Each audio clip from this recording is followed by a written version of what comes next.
Hi, and welcome to the Red Dawn Podcast, Episode 2. Duke will be joining us shortly, I think. And here's Angry. Yo. Uh, so, last time we talked about kind of getting into prepping and whatever, and left off basically at buying a rifle. And that's going to be the topic of today's podcast. I figured that the three of us, if Duke ever gets here, could probably go for more than an hour about rifle selection, and if not, we'll figure out something else to talk about. Like it'll come up, but Yeah, I mean, I figure we'll probably be able to run it for at least close to an hour just on rifle selection and everything. So, don't know where you want to start on it, but well, my thing is, I'm approaching all of this as kind of like, hey, you're just starting out, and you have to be on a budget because of the world now, and that means less guns. So one or two, maybe three rifles. That's probably what I'm talking about, especially because when you consider how many are you actually going to need, how many can you actually use, and how many can you carry, like it starts to yeah, get.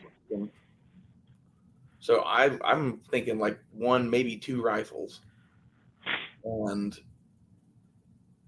I'm leaning towards saying an AR-15 because of all of the reasons, and just close range to intermediate range, be a good gun.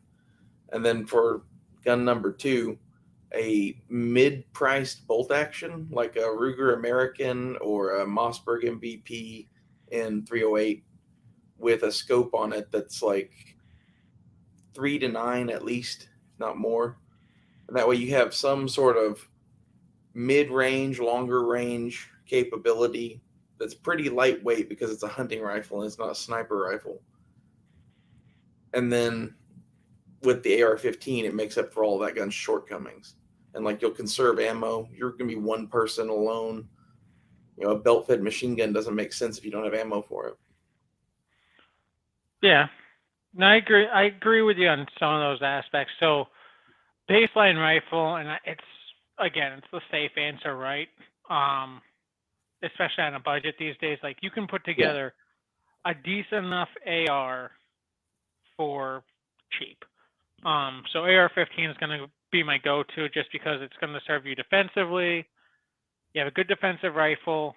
You can gather game with it. Granted, 223, 556 is going to limit you on somewhat of your game, but I mean, you can take deer with it.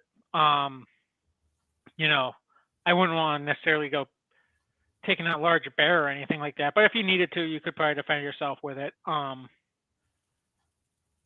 To kind of counteract, because I know you had said, a lightweight bolt that gun, which I do like that option. But another option you could run with is do something because ARs are so versatile. Um, and you can new get, cartridge. yeah, do like 300 blackout or something. Well, I was Because you can, thinking, I've thought about that before as like, hey, what if you had a couple AR-15s or maybe one AR-15 with two uppers, and like 6.5 Grendel fits in a standard or AR-15 magwell, and it's like a 308 light. Like it's not 308, but it's approaching that. it's close, yeah, and that's why I'm thinking something like that because especially if you're going to be bugging out. Now, granted, if you have a family or something like that, then giving more rifles out makes sense. But if it's just you, Yeah, and again, it's going to depend on what your like. Are you going to be taking your truck out to a campsite or a cabin or something like that's going to obviously be different than you having to hike all this shit, I right? didn't I didn't even think about this, but if you do have more members of your family, they're all going to need rifles too. Yeah. Like, So when that would dictate a different mindset in my book, yeah, but I'm looking at it as just one person. I already have my bug out bag and all that stuff. I have my rifle. In that case, what I would want is I'd probably want, especially if I'm bugging out from like my current location in the city, I'm gonna want like an AR pistol, um, just something smaller for like my vehicle. But then once I get where I'm going, I can have a full size upper that I can throw in my bag or something. It's I mean, granted, it's going to take up space, but not as much as another rifle. It's something that'll fit right into an Alice pack or something, and then time comes, I can, pop pins, throw upper on, close it, load up my ammo, and I'm good to go with a larger caliber. So Yeah, but in reality, like that might be something you would stash at a cabin. Like I yeah, would stash yeah. that upper, its ammo and its magazines, and maybe even put a lower on it too, because like you might as well have a whole rifle if it's stashed at a cabin. If I was stashing at a cabin, yeah, but I'm talking about like if I have to go like hike out to a campsite, or like if I have to Yeah. go, or if I'm gonna be, God forbid I can't take my vehicle or something, I have to like walk through town into the woods or something like that. Like in which case, But if you're really doing that, I don't think you could take the weight of a second upper. Like I think if you were hiking out to a campsite like that, you'd have to like if it was do a a load lightweight, if it probably. was a light, yeah, if it was just a lightweight upper, you could. I wouldn't want to, but you're fitter than I am. I mean, I'd rather carry just that upper than a whole nother rifle. Well, my thing is the upper and the optics are the heavy part of a gun on an AR. So you Yeah, carry but I mean, that weight. I, And you're gonna it's have to have an optic on it. I would have to have an optic on it, but it's still less bulk. That's true. Well, if I was gonna have an AR for that, I think I'd go 5.56 with a 22 adapter kit because you can have one of those that's just like a bolt. That's another option Um, you could do. like that's not a big game option really, but like you could take a deer with a 5.56, like you said. No, 100%, 100%. Um, and then your 22 option gives you plenty of other what have yous in the venue. Oh, for Um, sure. Like small game alone, it's worth having. yeah. Now another option, thinking about it, is I mean, yeah, you can obviously go bolt gun, lever gun, whatever. Um, I'd probably go bolt in most situations, although only because, especially if we're on a budget, like there's not a lot of lever guns budget wise. Like Well, even and like your used autos are even Rossies and more. stuff are, yeah. At least from what I've seen, even like your used Rossies and stuff, if they're in an actual something other than a pistol caliber, like you're still pushing 600-700. I mean, Uh, the only cheap semi-auto option would be like an AR-10 from PSA, maybe. That could be cheapish. yeah, yeah, you could do AR-10. Yeah, because all of your like set me's or anything like that are gonna run you close to 1,000, if not over 1,000. AKs don't even bother.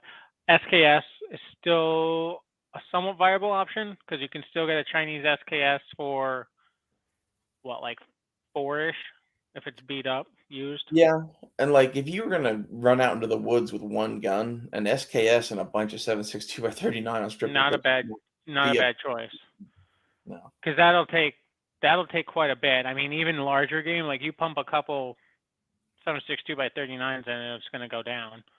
And that's not Um, a completely useless self-defense firearm. nope, nope. So that's obviously an option. Um, And like this is part of it too. Is like, what are you going to do? Are we hunting? Are we fighting marauders? Are we, you know, this would um, answer some of that, and who you are and where you are could answer some of these questions. So it highly dependent on some on of your these. situation, like Yeah. I look at it as if I'm going to bring a rifle, like I want it to be a defensive tool and a hunting tool as much as possible. Like I want to fill as many gaps as possible so I don't have to bring multiple things.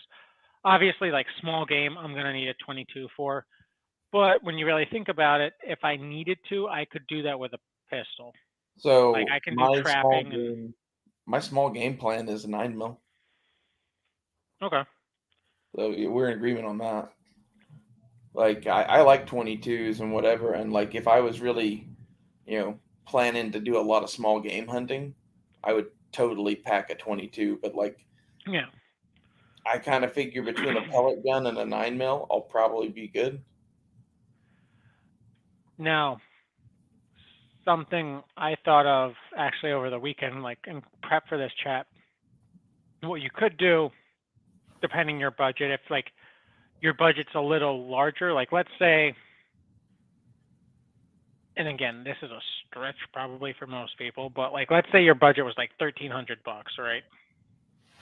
Just saying. You could do something like a full size 308 gun, whether it be an AR-10, a SETME, something like that, and then you could do something small 22 wise that's really compact, like one of those AR-7 survival rifles or something. That Savage 64 takedown is $200. That I'll get one of those. Chiappa had something years ago. Yeah, they had that little rascal thing or something, didn't they? It's like the Badger or something. Yeah. Yeah. I think it was like a 22. Was it a 22 and a 410, or was it just a 22? They had just the 22, and then they also had like a 22 410 version, didn't they? I think they had both. I know they had Yeah. the little wire stocked 22 one, and then they had like a plastic 410 22 combo gun. And like really for small game, a 410 22 combo gun is a good choice. Like Yeah. you can do a lot of shit with that. But like again, are you in Los Angeles? Because that may not help you. That's probably not going to be unless you're catching rats or something. I don't Yeah. know, rat burgers. Excuse me.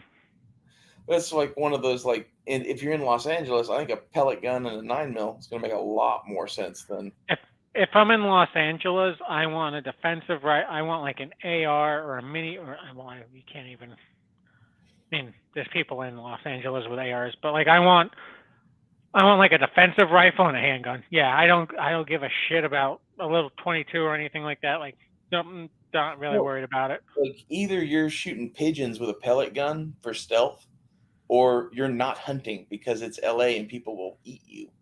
Yeah, like that's I'm gonna be able to find. I'm gonna find food in LA. Like, there's plenty of small little grocery shops and houses and stuff I can scrounge food from.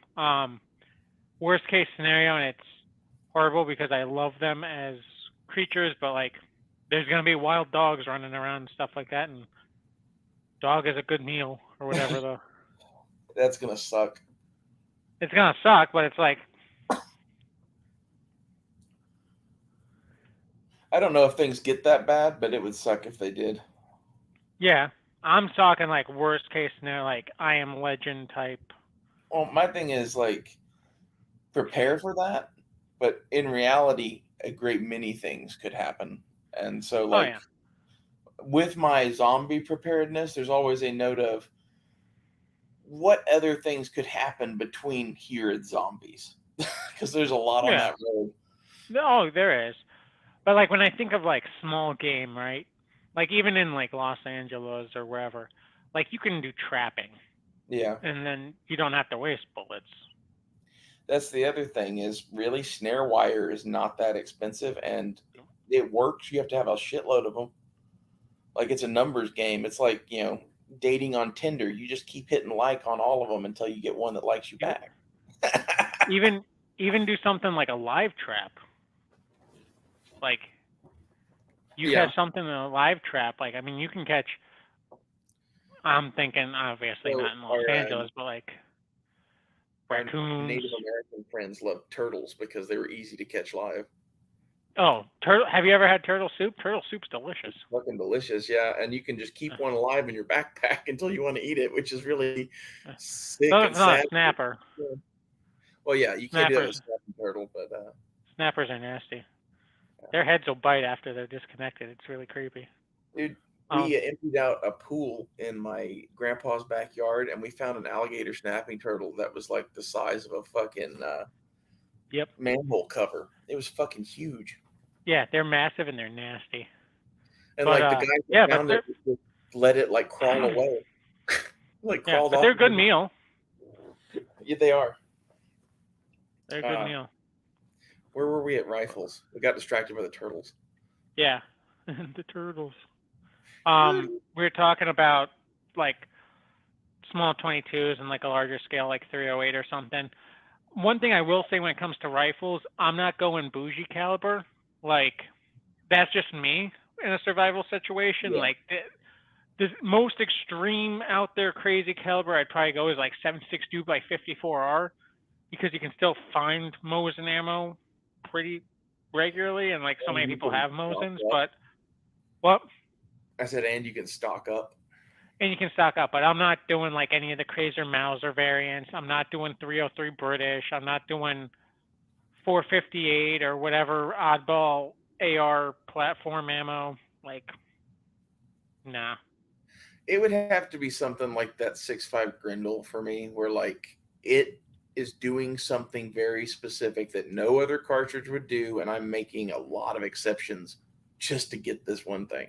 Yeah, and I'd have to be stocked the fuck up on it. Yeah. Otherwise, I'm not bothering, because if it's not something that I can readily reacquire, then I'm not. Oh, Duke's here. So my Oh, philosophy on cartridges is whatever NATO uses, that's what I buy. that's a smart move. I just think it's the way to go because we're in a NATO country and it's always plentiful because of all the countries that use it as military ammo and shit. There's always surplus. Like 9 mil is cool, 308 is cool. Whatever this new 6.8 is going to be cool.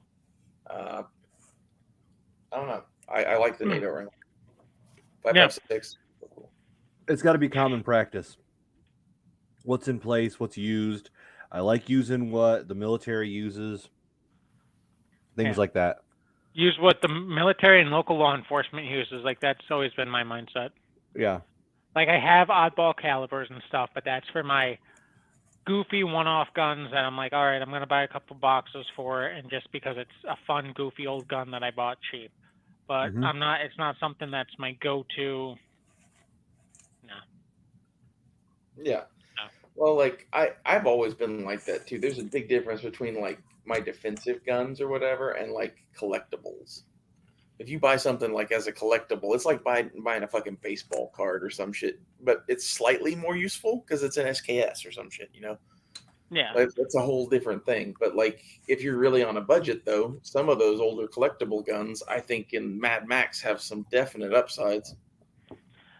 Yes and no. So like my mentality on that, because I'm in the same boat. Like I buy some oddball collectible guns now and then just because I find them for cheap. And if I had to, I could use them as defensive guns, but they're not going to be my first line go-to defensive guns just because ammo is like astronomically priced for it. Pass-out guns, right? Like you pass them out The to what? the neighbors. They're the guns you pass out to the neighbors. Yeah, like yeah, exactly. And when it comes down to it, I mean, yes, or it's a package trade. Here's a rifle and 3 boxes of ammo. It's a bolt action. Like, I want your mule. I want your cow. I want your, I want some medicine. You're going to help me not die, for this. Yeah. Those are the things that are important. But you don't want to become known as the gun store either, which if you start doing that much and shit at the fan, you will. Like, same thing with anything else you're doing, like hardware or blacksmithing or being a fucking hooker. Like, word will get around whatever it is that you're doing. And if it's selling guns, that's good or bad, like depending on how many guys you have protecting you. That's the thing. It depends on your community and your environment, and like so if stuff goes down, I have to start, fortifying my apartment complex or something like that. Like the neighbors I've met and I know, like, yeah, I'll pass out stuff to them, whatever, like if they don't have stuff. Just to be like, listen, like you're watching my back with this thing. Here you go. Make sure nothing happens. But yeah, don't be like just walking around like out of your car, be like, oh, you have 5 cans of food. Here's a gun. Like, no, don't probably do that unless you absolutely have to. Because otherwise, yeah, you're going to be known as the guy that has guns and ammo. And there's just going to be a bunch of people that come for you. I will take all of your mountain house for this Tokarev. Tokarev's one of the last guns I'm getting rid of. Tokarevs are cool, man. Like, that's the thing I think no one gets about those is like for $200, you get a gun that is basically a shitty 1911. And that's just kind of cool. Yep. I actually shoot really well my Tokarev for whatever reason. I don't know why. My favorite part about Tokarevs is it's literally like someone like took a 1911 and applied communism to it or some shit. Yeah, it's like slimline 1911 with like shooting like spicy 9mm. Like, Well, it's like broom handle Mauser ammo made hotter, right? yeah, pretty much, yeah. So Duke, you weren't here for the first 15 minutes. We did our first thing was like 1 or 2 guns for the apocalypse. Which route would you go? Angry just basically finished his a couple minutes ago. So 1 or 2 guns. Yeah, like I chose an AR-15 and a cheap bolt action hunting rifle. Yeah, actually, we should specify 1 or 2 rifles, like we already covered. Yeah. Oh. So like you already have, all the stuff we talked about in the first chat or whatever. It's like getting into like the basics of prepping. Uh-huh. Now you're going to add a couple rifles. What rifles would you get? Oh, and rifles for prepping. Equipment. What? Rifles, prepping rifles? Like what would I prep?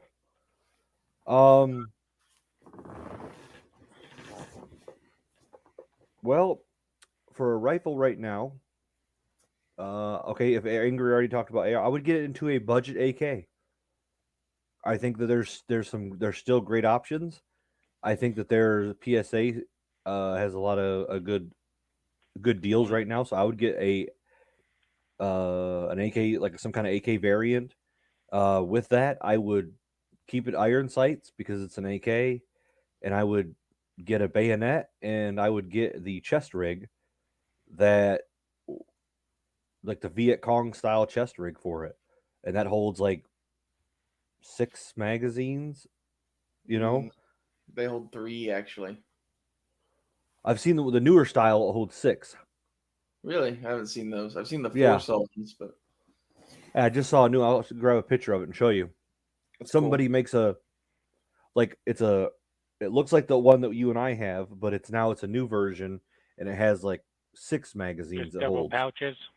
Yeah, several pouches on there. China's just making them now and shipping them over here, like making them for AR-15s. Yeah, so I would get like a budget AK. I think AKs are great. The ammo's still relatively affordable. I didn't even think about that because you can still get the PSA AKs for like $600-700, and they'll be fine.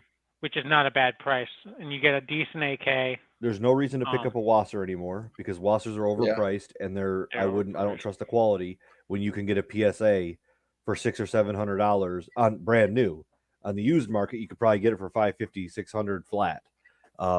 And it's going to be even cheaper. I think AK is great. You can hunt with it. It's a great defensive round. You can run anything in it.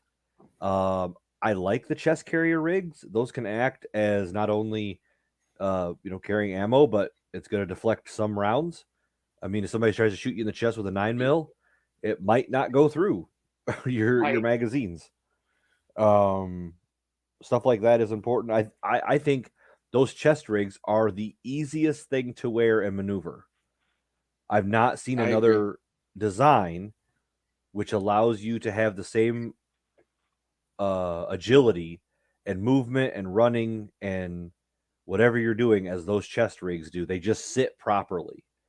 They were designed very well by guys who fought in 3 for generation after generation. You're talking. So I love those. I think the AK is great. I would get a bayonet and a good sling for your AK and 10 magazines to start out with, all filled.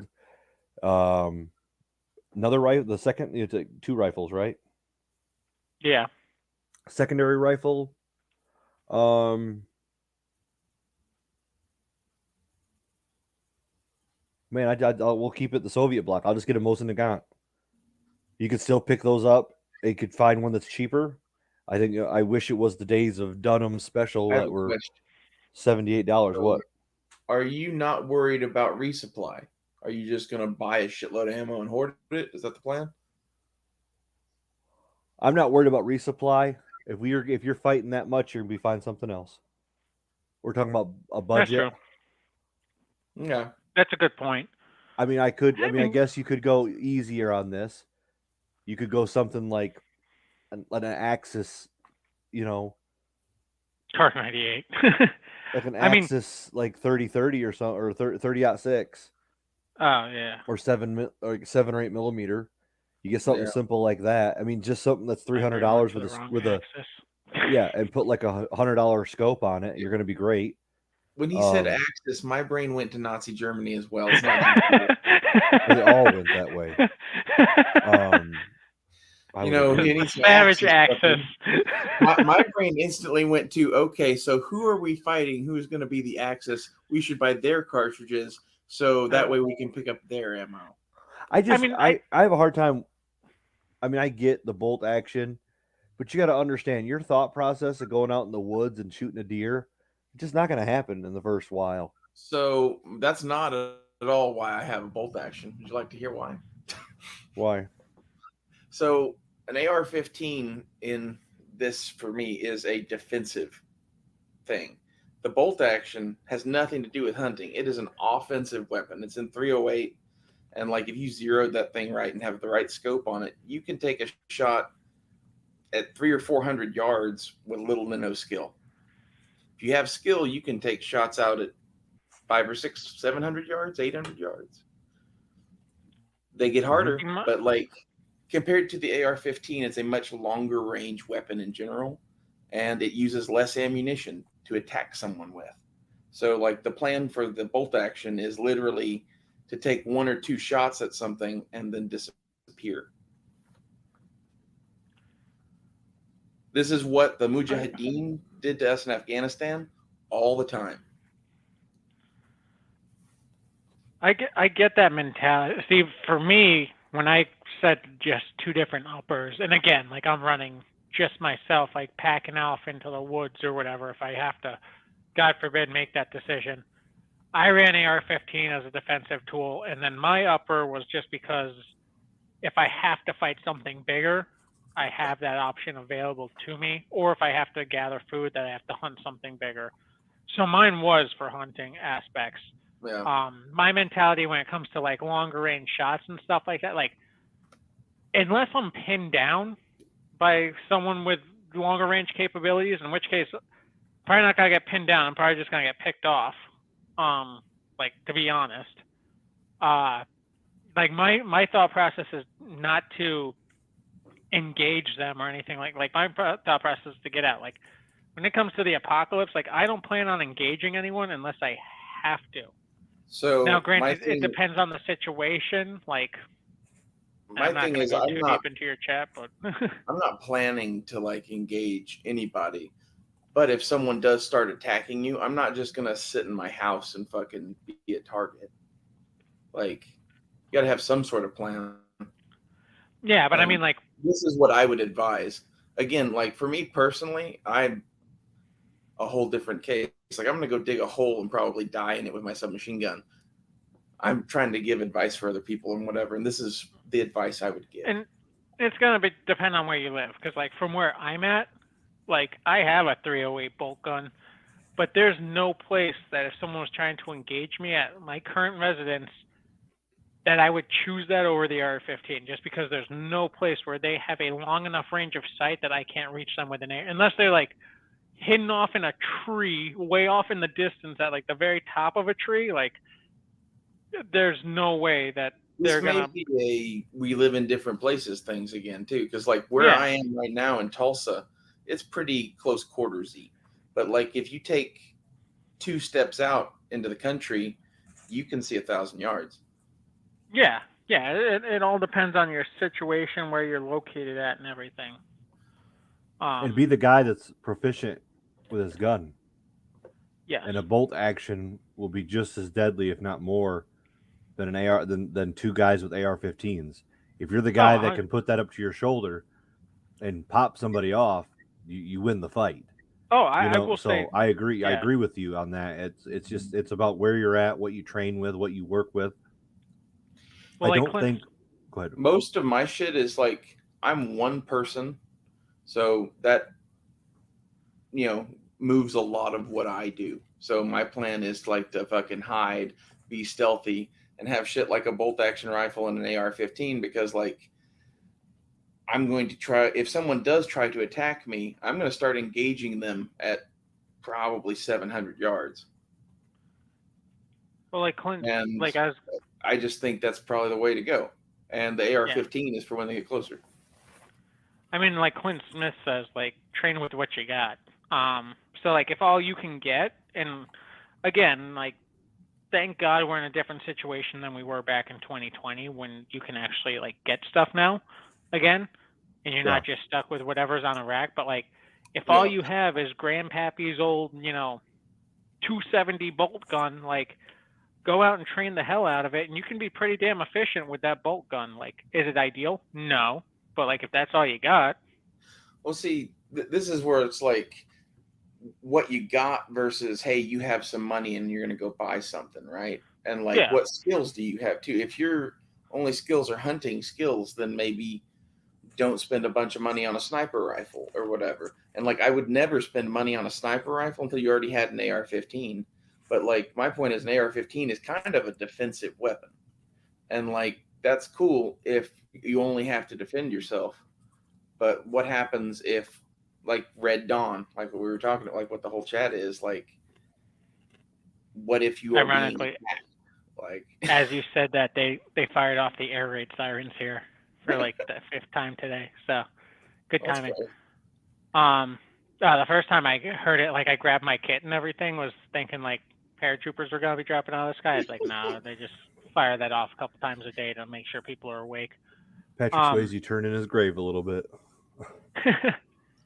I saw someone had put in there, what about shotguns? Are we we're not including shotguns? Well, we talked about shotguns and pistols in the previous chat. Yeah, like, I consider shotguns separate from rifles. Yeah. My thing is, in the last chat, we were talking about first steps into prepping. And like, in my first steps into prepping, I would buy a cheap shotgun. Yes. So I'm assuming you already got that. And this chat is now about rifles. I mean, I just think that, I mean, I agree. I think the AR-15 is king. It doesn't get any better for prepping. It's most common. It's the best. I just think having talking about other options are important. Yeah. Somebody already covered that. The AK is a great option. I think it is. Yeah. And I think the round at close range, very valuable. These situations, I would almost choose it above it in some time. If it's good, I mean, you're talking about a very heavy round, like a very capable round, and it's shot from a very simple platform of a very rugged tool. I don't know. If I'm shooting that car, if I was happened to be shooting at a car, I'd rather have an AK than an M16. So in a lot of respects. The real question, I think, is if you had to go live in an African village right now, what gun would you take? And that'd be an AK. And that, you know, if things go third world here in some sort of Mad Max shit, your life ain't gonna be too different than that African village. Yeah, but I kind of want to stand out from the rest of the little child soldiers. So I want like a FAL or something, or like a MOS 36 rechambered to like 308, like something goofy. Although half the reason those guys carry AKs is because they got a whole bunch of them cheap sometime in the 70s or the 80s. Yeah, they're all like mishmash guns, and like half of them are. Africa's the one place that can actually kill an AK. Like, I have seen AKs in Africa and from Africa that impressed me. Like, they still continued to run when they had no rifling left. Like, they had a sewer pipe for a barrel, and they were still just running along. Like, okay, good to know. Like, you have 30-foot accuracy limit, something like that. Okay, if you're lucky, yeah.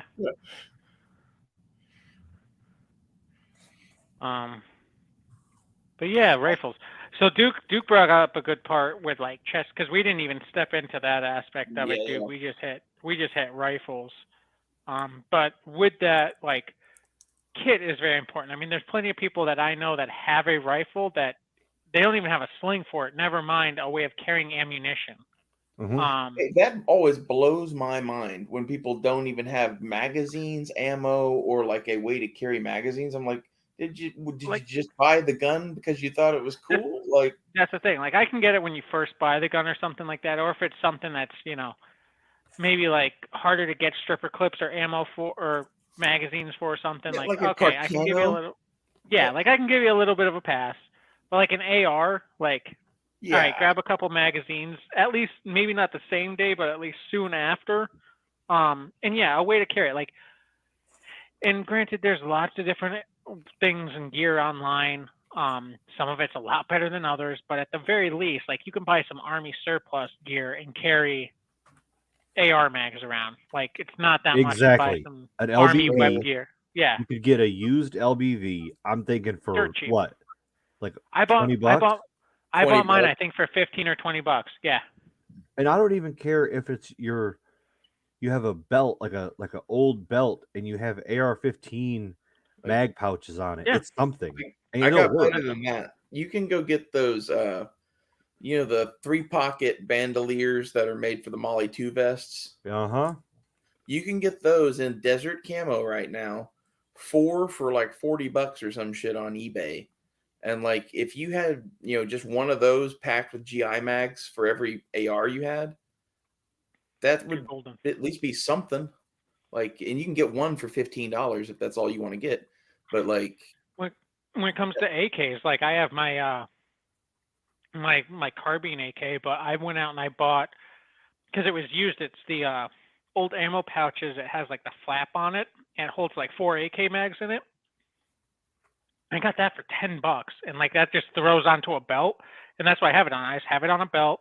And granted, mine doesn't run AK mags, mine runs Glock mags. So I have several Glock mags in there, plus like a tourniquet, like a whole like medical pouch, a flashlight. Like I got a lot of extra space in because it's Glock mags instead of AK mags.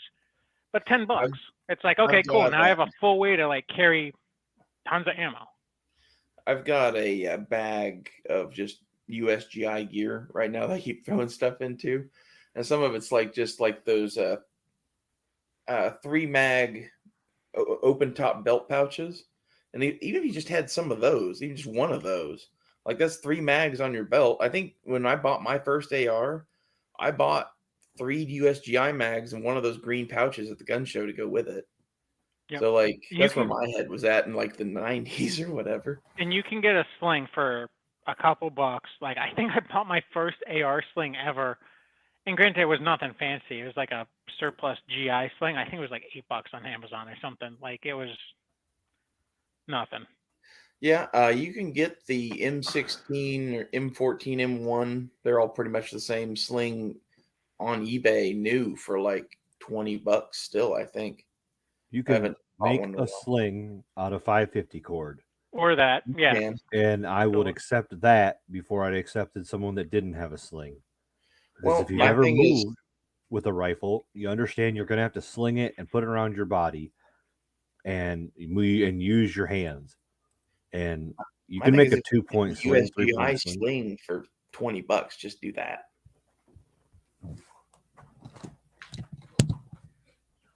Hey, hello. Yeah, 100%. I mean, yeah, he's putting the child. He's putting the baby to bed. We would like to see the baby. Yes, the baby. The child. Where's the child? Your children. I want to buy your children. Yes, I said goodnight to them. He came and visited me before he went to bed. Where's the child, Duke? The women, the children. How much for them? Okay, where were we? Slings. So, yeah, I mean, you can buy cheap slings. You can make a sling. It's not rocket science how to do it. Oh, the AK slings are good too. You can get some good ones. I think I bought one for like $19, and it was a little bit like heavy duty, but I like it. And yeah, I mean, you can buy slings on so many things. And it sucks to say, but like I have so many guns that I have like $8 Walmart slings on. I forgot my favorite sling is that USGI carry strap from Vietnam. You can get those for like $10 or $15 on eBay too, and make your own one of those. Yep. Yeah, so there's lots of options for a sling. If you have a rifle, put a sling on it. Believe me, it'll pay dividends down the road. And please, dear God, if you buy a handgun, have some sort of plan to carry it. Like, holster, belt, bag, Something. fanny pack. I don't know, but something like this is the stuff that blows me away when I talk to people about like guns. It's like, well, what kind of gun you got? Well, how do you carry it? What? I can't believe I'm saying this, but I would rather see someone at least throw it in an Uncle Mike's. Yeah. I can't believe this word came out of my mouth. But at least throw it into an Uncle Mike's than just like, oh, I'll just tuck it in my waistband or something. It's like, it's not going to stay there. It's not going to be feasible for when you need it. Like, it's going to fall out the second you stand up, Goofy. $20 for the M9 green, olive green, 100% military surplus. I have a couple of those, and they fit every kind of pistol. Yeah, dude, they're like universal. Like, yeah. And I bought one of those at Wanamaker with its mag pouch for $40. I'll tell you without a shadow of a doubt that I have a $200 holster from Safariland that I wear on my on a belt. It's a level 3, and it's very it's reliable. But I could tell you that I would question that more than I would question the $20 U.S. Army surplus. Yep. In a situation where I'm like running around, crawling around, moving through areas, the way it's set up, the way it's designed, the way it sits on your body and moves is great. So I think the Uncle Mike's is good. I would agree with your statement that I would rather see somebody have that. I mean, I have a fanny pack I wear when I walk, and I keep a pistol in there. Even that. Yeah, you can get a fanny pack from Walmart for like $10. Yeah. So and you stick a beanie in there. My thing with that USGI holster is that it's a flap holster, and I like flap holsters because while slow, they protect the gun. And like when you have a secondary on you in a combat situation, protecting the gun is a little more important than being able to get it out fast. In my opinion. Yeah, and I fail to see situations where you outdrawing someone is going to matter. Yeah. I mean, you're okay if your rifle goes down and you're out of ammo, you're going to draw your pistol. This whole like drop your rifle, draw your pistol baloney that I see all these operators doing. I mean, I guess it's cool. It's whatever. You look super tactically about it. You got to drop the rifle, do a roll, and then draw your pistol. Yeah, and I guess your pistol's always going to have 2 rounds in it, and then you have to do a quick mag change. I mean, I don't know. I guess there's benefits to training, but I think there's there's real life tactical skills, and I don't know. My thing is the flap holster has been popular in war for as long as handguns have been. Yeah. I wonder why. It's just like if something's not broke, don't fix it kind of thing. And like the flap originally started. Well, the flap originally started to protect it, right? And like combat's a dirty, messy thing. It also just looks more stylish. It is. It's cool too. Don't ever underestimate how cool you look with your Indiana Jones style flap holster. Yep. But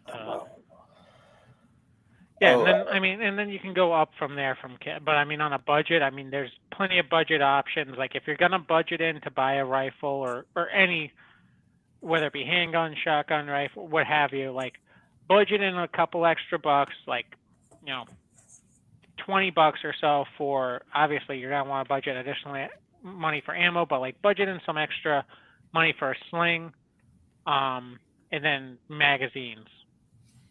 At least a couple to start off with. And I don't care what anybody says. I think I won't get a combat rifle unless it can take a bayonet. That's just I'm me. not quite there. That's just your background. Yeah. Go ahead, dude. I get that though. Me myself, I'm not quite there as well, but I understand the importance of it. But I couldn't even own an AR-15 that didn't have a bayonet lug. I can't. It bothers me. It looks ugly without a bayonet lug. I agree. They look goofy.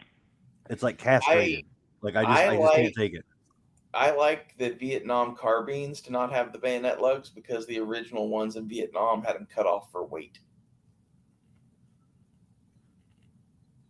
which I think is kind of funny. See, like if I'm running like an AR pistol or something, I don't care as much about a bayonet lug, simply because it's like,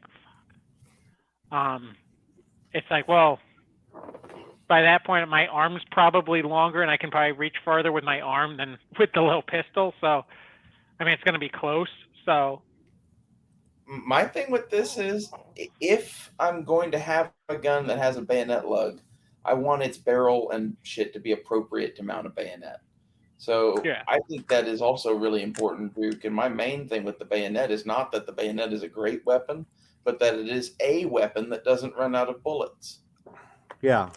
Well, it's also a mind fuck, because like if you're trying to fight someone and they fix a bayonet, like, oh shit, like maybe this person is not the person that I need to mess with. Like, well, right. And a bayonet's super fucking useful too. Like going through either cities or villages or wherever the fuck, going through places where people are, having something on your gun in case someone jumps you that is a melee weapon. Mm-hmm. This is handy because like someone could kill you with a knife before you even knew it fucking happened. Yeah, and typically I like bayonets as they are well-made knives, right? Like it's a very strong fixed-bladed weapon. You can use it as a tool, pry things open, dig into the ground. I mean, all kinds of applications that I find well with longer. I'm talking 8 to 10-inch bayonets. Just the application to those is, I think, are important. I don't think it's a must for everybody. It's my preference. I'm big on them. You never know when you're going to be fighting hand to hand, and I'd rather have a fixed bladed 8-inch blade, even if I'm fighting hand to hand with a fist and a bayonet that I have in my hand, than a folding knife or something. Like, I'd rather. oh yeah. If 100%. my gun can't take a bayonet, I buy a K-bar. Yeah, that's acceptable. That's very acceptable. That is the Marine Corps way. Because like in World War II, when they had guns that didn't have bayonets, like Thompsons or fucking some of the shotguns that they used and some other things didn't have bayonets. That's literally what the Marine Corps did, was they bought the K-bar mostly because of that. And I guess technically the Navy bought it first, but they adopted it or whatever as their fighting knife. You'd probably know more about that than me, Duke. Well, I think that I really like the K-bar style, not fighting knives. I mean, I know I see everybody have their tactical cool knives, and I get that and I appreciate it, but K-bars can't go wrong. So, while we're talking about melee weapons, it was appropriate at least to bring up K-bars, especially like for the $100 spent on one of the ones in the plastic sheaths right now. You can't get a better melee weapon than that. That's not a bayonet. Like, if you're not buying a bayonet, I would buy that. Agreed. And you can get bayonets pretty cheap though. You can get I would even accept I think that's appropriate to have like a AK bayonet. Just those are great knives as well. Yeah. I think they're really good for fighting knives. Like that's the thing, is like a lot of people will say, "Oh, that's a great knife," and like a fighting knife or bayonet is like a super, super different thing from any other knife, because like all it has to do is be sharp enough to stab into flesh and not get stuck in bone. So that's why they make them half dull. A lot of people don't get that. On bayonets, they're usually semi-dull, except for the United States ones, and that's 100% so they don't get stuck in bones. It's kind of brutal to think about, but makes sense. So, rifles. We haven't talked really about mags and ammo yet, which is the next logical thing, I think, if we're going to talk about rifles and rigs and all the rest of that. How much ammunition would you buy initially, and how many mags would you buy initially if you had not unlimited money, but you had money? If you have money, but not at least 10. Like, that's always been kind of my rule, is If you have it, 10, fully loaded, like you should be good to go. If you can get more, but 10. Now, if you're on a budget or something like that, like talking like a strict budget, I'm okay with doing 5, but that is at the extreme low. Like I wouldn't want to go lower than 5. I'm talking like AR, AK, stuff like that. Like if you have some goofy ass whatever, like all right, might be a little different, but if you're around like a mini 14 or something, or Well, I agree. I think mags and ammo are just as important. I think thinking that you're gonna load magazines during a firefight is the wrong idea. mm-hmm. Yeah, sure. You'll fight with what you have. That's like I keep I have a chest rig set up, but I have a box that has C4 pouches full of loaded AR-15 mags. So two of them full, and I love them. They're one of the greatest things a combat engineer ever gifted me were 2 empty C4 bags that were destined for the trash bag. They have these really long straps on them, so you can kind of you could throw it over your back like a side satchel, but then you can extend it out so it's really long. So you're talking about carrying it or throwing it or being next to it or whatever you got to do. I think having a bunch of mags like that is the way to go. I used to do the same thing with Claymore bags. You can pack GI mags in there. You can even do like 308 mags. Yeah. I think Angry's right though. I think it should be a part of the budget. I mean, when you're talking about, you could buy do you understand there's a $450 PSA on sale, and it's a solid AR-15. I never thought we'd be back into the $450 decent, fine ARs, but that's the way to go. You buy that and you spend $100 on magazines to get 10 for 10, and then you spend $200 on ammo. Yep. Well, that's your start. The next thing, and would you only spend $200 on ammo? I mean, I'm just saying, I would spend whatever it takes to load up my mags. That's exactly what I was going to say. Yeah, that's a great start. And if you're talking about just starting or just getting into this, or you're like, hey, I don't have an AR-15, that's a great loadout right there. And that's what's you're spending $700? About that, yeah. $700 for 10 mags that are all loaded with a good AR-15 rifle. With a good rifle. You can get maybe spend another $10 on a sling if it doesn't come with one. $710 for a very awesome setup, and you budget in like $40 for gear. Yeah, and yeah, you're like $20 for an LBE or something. Yeah. Yeah, exactly. And $20 for an LBE, you're sitting better than what? Like most people. 80% of gun owners. Yeah. Yeah. You're sitting better and then go train with it. Go walk, go do 10 miles. I hate to sound just like you guys, but when I went to buy mags for my Flux Raider, I bought 10 mags because I figured that was like the least I would ever want to have. And I was like, they're expensive. Here's how crazy I am with my shit. So even my surplus rifles, like my Mosin and my Zombie Gun Mauser and stuff, I went out and I bought stripper clips for those, and I got the old Soviet era, they're the dual pouch stripper clip pouches that they throw on their cross sashes or whatever. I got one of those for each of them, and I have them each loaded up with 4 stripper clips, plus another stripper clip for the rifle itself. Plus I have the the sleeves that slide over the stocks. I have one for each one of those as well, loaded up with rounds. So granted, it's not magazines, but it's still some way for me to carry at least some ammo for those guns. Now, granted, those are not my go-to defensive firearms, but if I have to pass them out to someone, at least whoever I pass it out to will have some sort of a kit to run ammo. They're not just going to be sticking loose rounds in their pockets, So I have the same kind of stuff, but I did different. Allen, the gun case company, Allen. Yeah. they make shell belts for shotguns and rifles that are like $5 on Amazon. They hold 25 rounds of either. And like, if you're gonna hand out shotguns and bolt action rifles to people, fuck, get a bunch of those things. Yeah, I have a bandolier for my shotguns that's just like, it holds like 25 rounds or whatever, and I have that loaded up.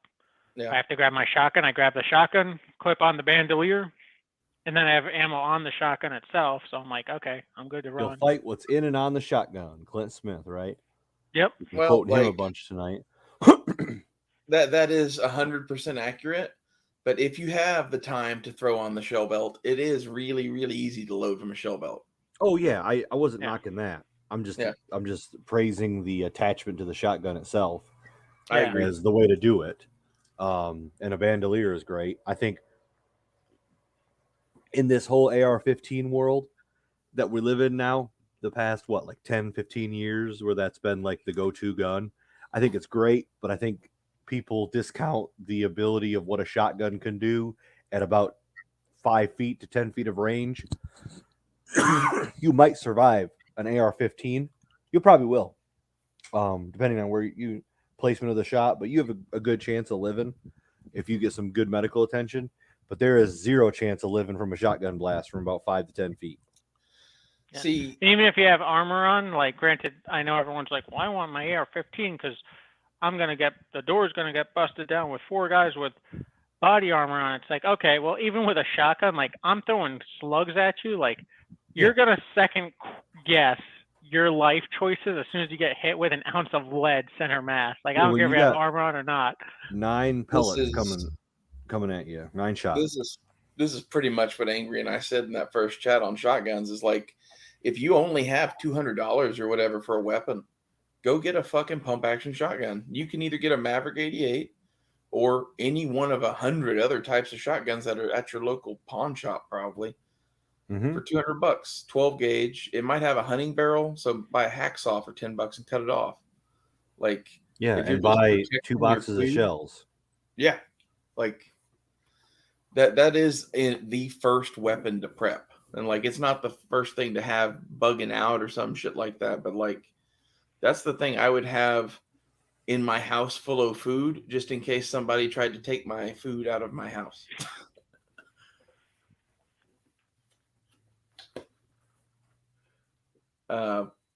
What about semi-auto 308s? We didn't really talk about FALs or G3s much. So great choices. The problem is that you're looking at right around 1,000 or over 1,000 for most of those. Occasionally you can find one used for around 9, but it's rare. In those situations, like, I personally just kind of dig the FAL more, but if I had to go the 2 choices, especially on a budget, I'm going to go with the G3 style simply because magazines are still dirt cheap for that gun. I love the G3 aluminum magazine. It is like $5 or $6 and has been for as long as I can remember. Forever. They're new in wrap and they're gorgeous. They're like Kraut Space Magic magazines. They are cool to look at. If you just want a cool tchotchke thing to collect, go buy a G3 magazine new in wrap. Thank me later. I agree they're kind of pricey, but there's something about a semi-automatic full power rifle that I think is cool. Cool, first off, and desirable. And then there's like all of the factors, like with the G3 in particular, of like, I've seen ones from Africa that have been there for 20 years and still worked. I just think that when you're talking about 308, you're talking about a whole different level of prep.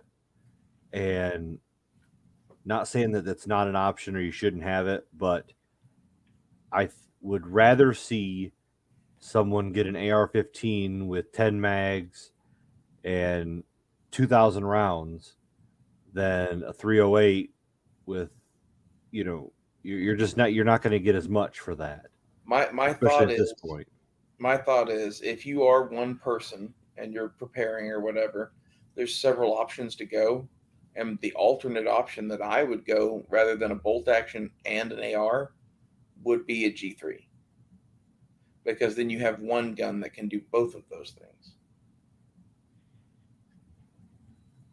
So that makes it more budget because now you're buying less guns, even though it maybe is more expensive.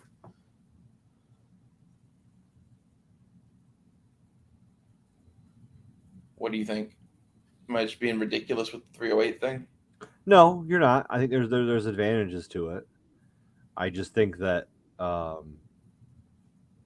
I get that thought process. It's just from my standpoint, we're talking about beginners and trying to get people in, and I just think that Well, it's like a lot if you're a easier. beginner and you're going to buy one gun at the start, you're probably going to want to use that gun for a lot of different shit, is my thought. I don't know. The AR is probably the right choice. We've already said that 100 times. I'm, devil's advocate here.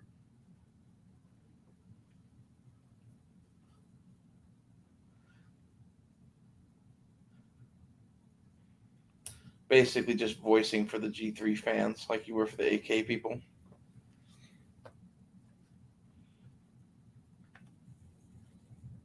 Any other logical choices that we have missed?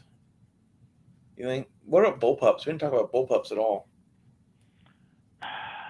So like bullpups are cool, like because they're space looking, right? But yeah, anyone that shot a bullpup, I mean, I shouldn't say anyone because some people do just love them because they're space magic. But triggers are usually worse. Like, granted, yes, I understand the concept, CQB, stuff like that, but a lot of your bullpups are going to be looking. Now, granted, you have the new AUGs that are coming in that takes standard AR, Stanag mags. You have Tavors, obviously. I think the new whatever Springfield thingamajiggy takes some. So you have options there, but bullpups are more expensive. I think it's telling that we got an hour into this with the three of us talking before we even mentioned bullpups. Yeah, exactly. Like, they're cool, and if you have one, like, don't get me, like, I'm not going to sit there because I know someone's going to hop in and be like, well, my Tavor, my AUG, or whatever. And it's like, cool. Like, if that's what you want to run, then run it. Be cool. Like, I'm not going to knock you for running it, but it would not be my go-to, especially if someone's starting out prepping. Like, nah. Also, like, I'm going to go spend $2 or $3 grand on one gun to do everything. I get that mentality, but like, if you're going to do that, I would at least get the 308 one. Like, I don't see sense in buying a 5.56 bullpup at all. The 308 ones start to make more sense because then you're like, that's replacing the G3 M14 bolt action 308 in my mind. And I'm willing to take some weirdness on, battery of arms and fucking magazines and everything else that you get with the bullpup to get a shorter overall 308. I think that's probably worth that. But how many 308 bullpups are out there, and are any of them affordable? No. So, not that I know of. I mean, I'm sure someone's going to mention like a Kel-Tec. Yeah, like, there's that's not. Yeah.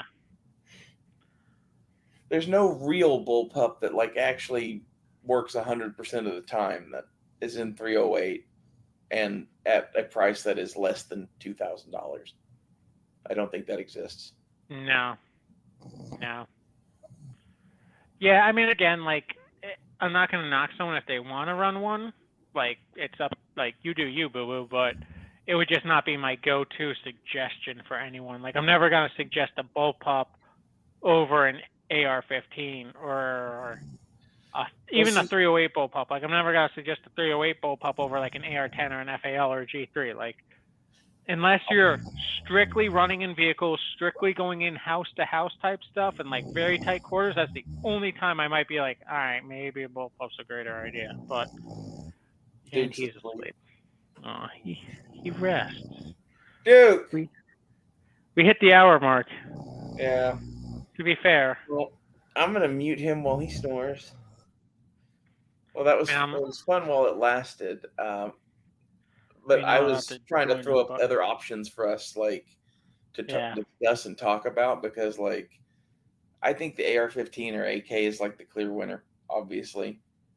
Yeah, I mean... We talked about that to death. You could go with a 22.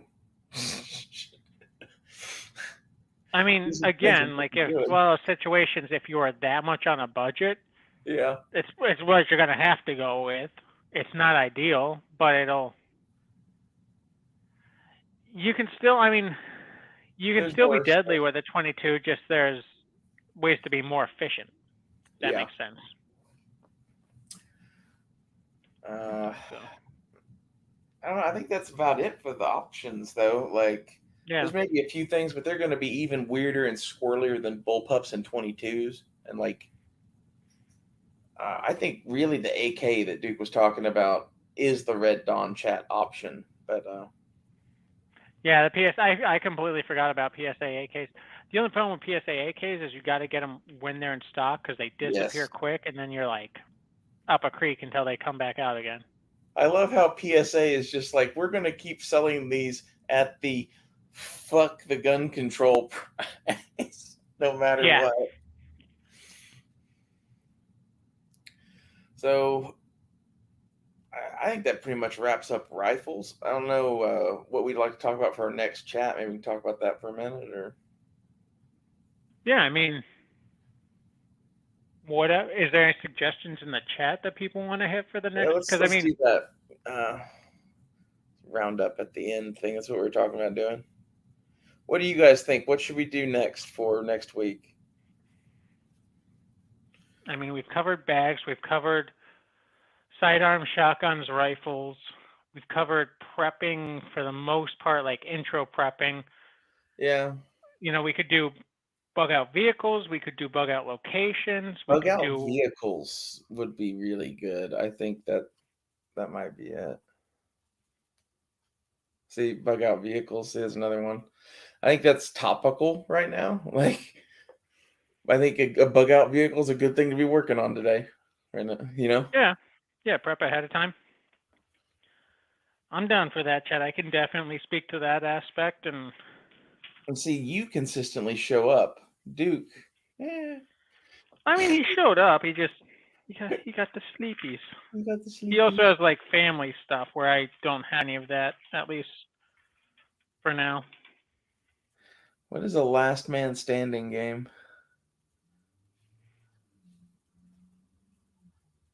Isn't that where it's like the last man standing lights? Well, it depends, I guess, but it used to be like if you'd all go out drinking or whatever like that, like, or at a house party, the last man standing would fuck with everybody else that was like passed out drunk. I